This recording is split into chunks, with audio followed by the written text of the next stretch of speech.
Congratulations. And we were just commenting that there'd only been 14 clear rounds leading into today, and then that course was originally designed by Pamela Carruthers, who you well knew and competed on many of her courses in your career. Must be sweet to have another big one. It's very sweet.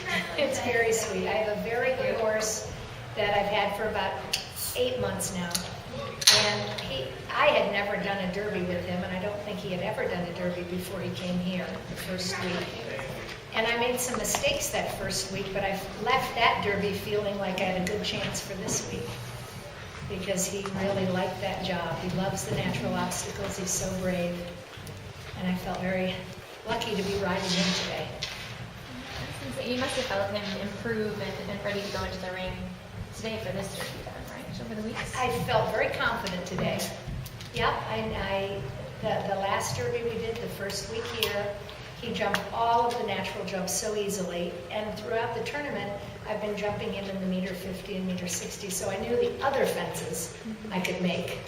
And then knowing that he was brave at the natural obstacles gave me a lot of confidence for today. Katie, what was it like when I'm sure the last thing you thought would happen was both Richard and Leslie would have 4 faults in the jump off. Did that change your focus going in? A little bit, because it's very easy to have 4 faults, as you saw down that last line. And I thought, well, I don't want to be so slow that I wanted to be, I don't even know what my time was, but I wanted to be medium in case I had an early rail down. I could try to catch their time. But in the back of my mind also, I didn't want to take any risk and have one down. So I guess I slowed it down a little bit. And what's that like when you are the last one, you've gone clear, and now you just have to get by that in-gate to Canada planks? I know. What I discovered about my horse throughout this tournament was that he likes to go forward. And there was an option distance to the last jump, either 8 steady strides or 7 forward strides. And I decided before I went both rounds that I would leave out that stride and just go forward. And indeed, that was cleaner for my horse than adding the stride. And Leslie, after you had the first clear round, what was going through your mind? Were you expecting 2 others? It was a really good group after I went. Honestly, I was hoping nobody would do it. But in my heart, I had a feeling there'd be 1 or 2 more clear. Yes. Perfect. And first into the jump off, were you just looking fast and clear and really? Yeah, well, going first you do, and knowing that Katie and Richard are behind you, you have to go as fast as you think your horse can go. But at the same time, I know that in my heart he's not as fast as, I don't know Katie's horse that well, but I know he's not as fast as Rich's horse. So I thought, we'll just go as fast as I can, try to jump clear, put the pressure on. And unfortunately, we did have to be at the in and out, so that sort of burst my bubble a little bit, because then I knew that it would be difficult at that point not to be beaten. Richard, did you have a game plan change after fence 1 and jump off? I would have bet $100,000 I wouldn't have that down. That was flabbergasted. I mean, it's my fault. I thought, there's no way you'll have that down. So I went deep against the rail and cut across it, just laid on it like it was a match. I'd be interested to look in the history books and see if anybody has ever had that It has come down. We have the stats on it, but I'm not sure it's come down to jump off. And, Nice friend.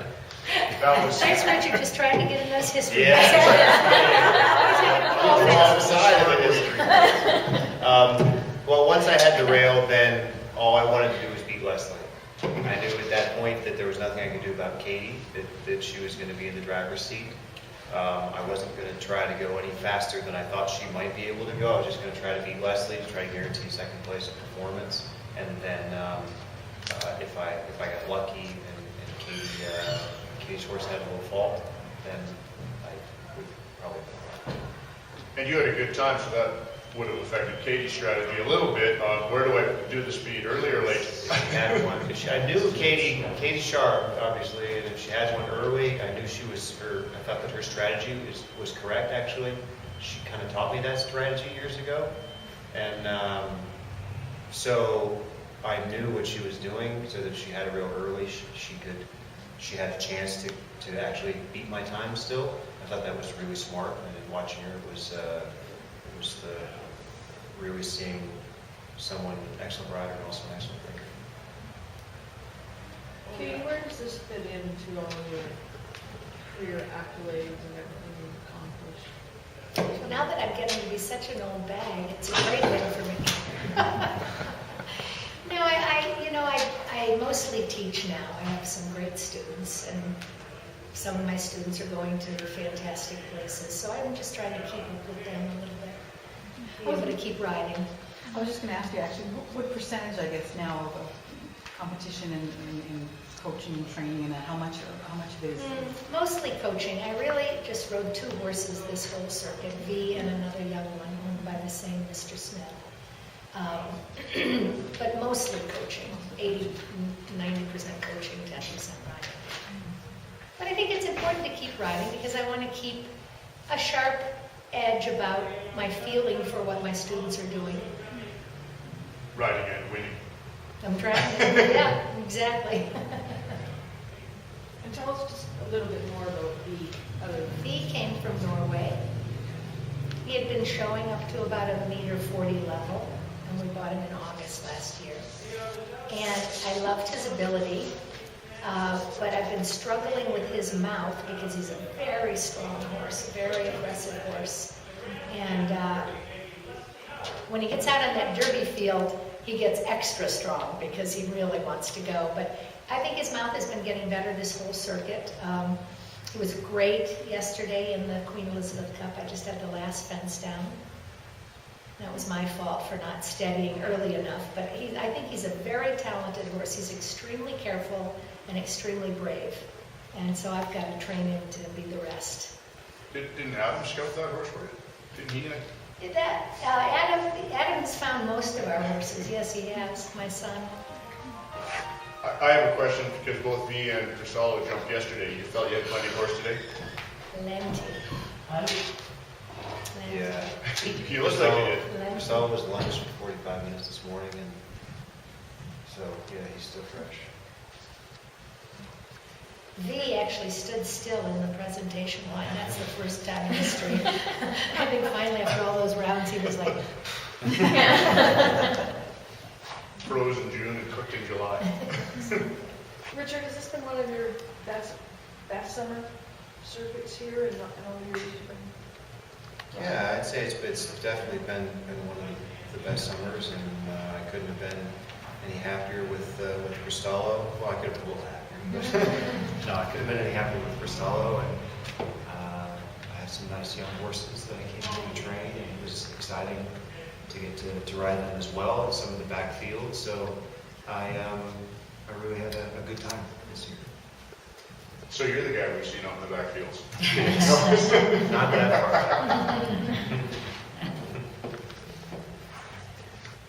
Further, I must tell you a comment Matt Cohn made on the air going into the jump off. He said, I used to ride with Leslie and Katie and Hunterton with George Morris, and I wouldn't want to be Richard Spooner right now going into the jump off. And they also were questioning the time allotted in the jump off, and I said it wouldn't be a factor. 3 of the fastest in the sport. Well, congratulations to everybody, Richard. Just about your North American Championship, if I could. Cristallo goes, he's kind of old school. He can go 4 days and do all the championship legs, and that's it's a testament to you and how you keep them going. What's the secret? Well, I think that, knock on wood, we've just been graced with thus far an unbelievably solid horse. He has been from the day that we got him.